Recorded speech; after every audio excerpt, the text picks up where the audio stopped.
Good morning, dear students. Today we shall study direct indirect. अंग्रेजी भाषा में किसी व्यक्ति की बात को कहने के दो तरीके होते हैं। एक होता है डायरेक्ट स्पीच और दूसरा होता है इनडायरेक्ट स्पीच। डायरेक्ट स्पीच में हम वक्ता की बात को जो का त्यों इन्वर्टेड कामा के अंदर रखते हैं। जैसे ही said comma inverted comma, he is a good. Indirect speech में हम किसी व्यक्ति की बात का सारांश कहते हैं। जैसे he said that he was a good boy. Dear students, I want to make one thing clear to all of you. जब हम डायरेक्ट से इनडायरेक्ट में किसी स्टेटमेंट को, किसी सेंटेंस को चेंज करते हैं तो इसके लिए कुछ जनरल रूल्स होते हैं। जनरल रूल्स क्या होते हैं? रूल नंबर 1, डायरेक्ट से इनडायरेक्ट बनाते समय reporting verb, this is reporting verb,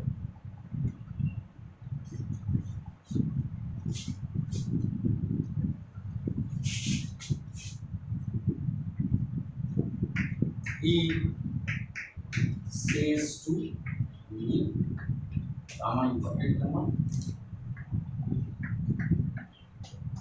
he is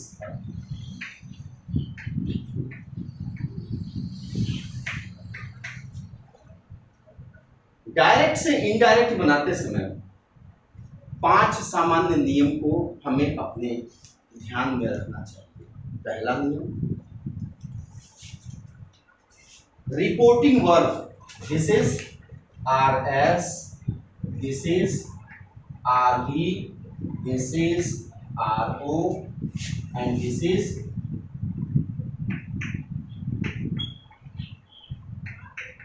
reported speech। Direct से इनडायरेक्ट बनाते समय RV it means reporting verb के टेंस में कभी भी कोई परिवर्तन नहीं करें। Number 2, rule number 2, general rule number 2, direct से इनडायरेक्ट बनाते समय इन्वर्टेड कामास रिपोर्टिंग ऑब्जेक्ट के बाद आए हुए कामा को हटा देते हैं। जनरल रूल नंबर 3, डायरेक्ट से इनडायरेक्ट बनाते समय इन्वर्टेड कामास को हटा देते हैं। रूल नंबर 4, डायरेक्ट से इनडायरेक्ट बनाते समय इन्वर्टेड कामास के स्थान पर हम उचित कंजंक्शन का इस्तेमाल करते हैं। रूल नंबर 5, डायरेक्ट से इनडायरेक्ट बनाते समय इन्वर्टेड कामा के अंदर आए हुए कैपिटल लेटर को स्मॉल लेटर से लिखते हैं, लेकिन प्रॉपर नाउन और आई को हमेशा कैपिटल ही रहने देते हैं। जब हम डायरेक्ट से इनडायरेक्ट बनाएंगे, पहला सेंटेंस असर्टिव होता है, दूसरा इंटरोगेटिव होता है, तीसरा ऑप्टेटिव होता है, चौथा इंपरेटिव होता है, पांचवा एक्सक्लेमेटरी होता है। कहीं कहीं पे फर्स्ट नंबर पे असर्टिव है, 2 नंबर पे इंटरोगेटिव है, 3 नंबर पे इंपरेटिव है, 4 नंबर पे ऑप्टेटिव है, 5 नंबर पे एक्सक्लेमेटरी। आज हम असर्टिव सेंटेंस तो डायरेक्ट से इनडायरेक्ट बनाने के रूल के बारे में पढ़ेंगे। रूल नंबर 1, यदि रिपोर्टिंग वर्ब आर भी सिंपल प्रेजेंट या फ्यूचर टेंस में हो तो रिपोर्टेड स्पीच के टेंस में कभी भी कोई परिवर्तन नहीं करते हैं, केवल प्रोनाउन की चेंजिंग होती है। रूल नंबर 2, प्रोनाउन की चेंजिंग हम आगे पढ़ेंगे, अगले अध्याय में हम प्रोनाउन की चेंजिंग को पढ़ेंगे। यहाँ पे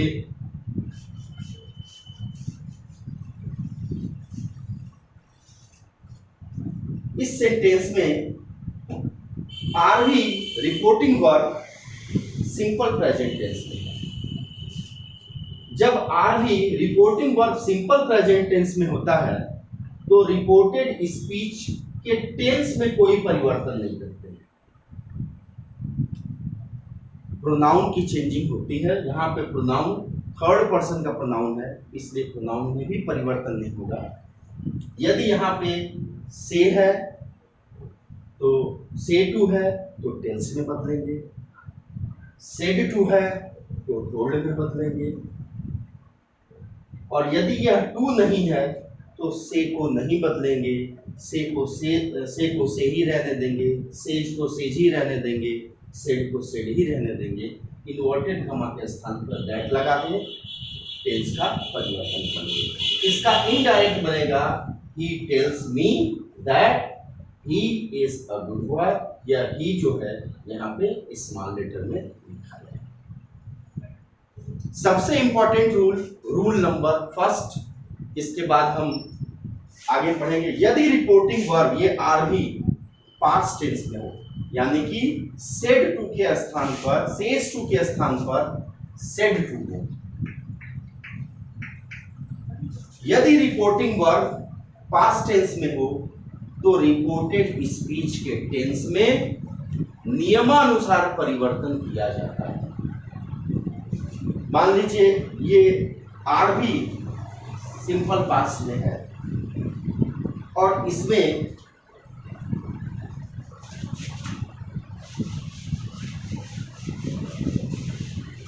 ऐसे सुनाइए, ये सेंटेंस है, he said to me, comma inverted comma, he does not write। यदि रिपोर्टिंग वर्ब आर भी आर एस आर भी आर, यदि रिपोर्टिंग वर्ब पास्ट टेंस में है तो रिपोर्टेड स्पीच के टेंस में नियमानुसार परिवर्तन किया जाता है। सिंपल प्रेजेंट टेंस के बाद को सिंपल पास्ट में बदलते हैं। ही सेड के साथ टू है, टोल्ड में बदल जाएगा, ही टोल्ड मी, इन्वर्टेड कॉमा के स्थान पर दैट लगा देंगे, ही टोल्ड मी दैट। ये ही एच स्मॉल लेटर से लिखा जाएगा, ही। ये does not simple present tense है, ये डिड नॉट में बदल जाएगा। He does not write a letter, he did not write a letter. Indirect इसका बना, he told me that he did not write a letter. यहां पे अगर वर्ब की फर्स्ट फॉर्म है, वर्ब की फर्स्ट फॉर्म के साथ एस या ईएस लगा हुआ है, जैसे इस सेंटेंस के स्थान पर अगर ये रहता he goes to market,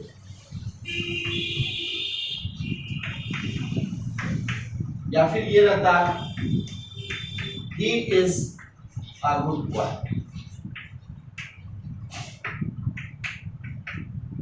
अगर ये सेंटेंस रहते तो goes went में बदल जाता, यानी कि वर्ब की फर्स्ट फॉर्म वर्ब की सेकेंड फॉर्म में बदल जाती, ये is am are was verb में बदल जाती। यानी कि अगर रिपोर्टिंग वर्ब आर भी पास्ट टेंस में है तो रिपोर्टेड स्पीच के वाक्य में नियमानुसार परिवर्तन करते हैं, यानी कि सिंपल प्रेजेंट को सिंपल पास्ट में बदलते हैं। Thank you.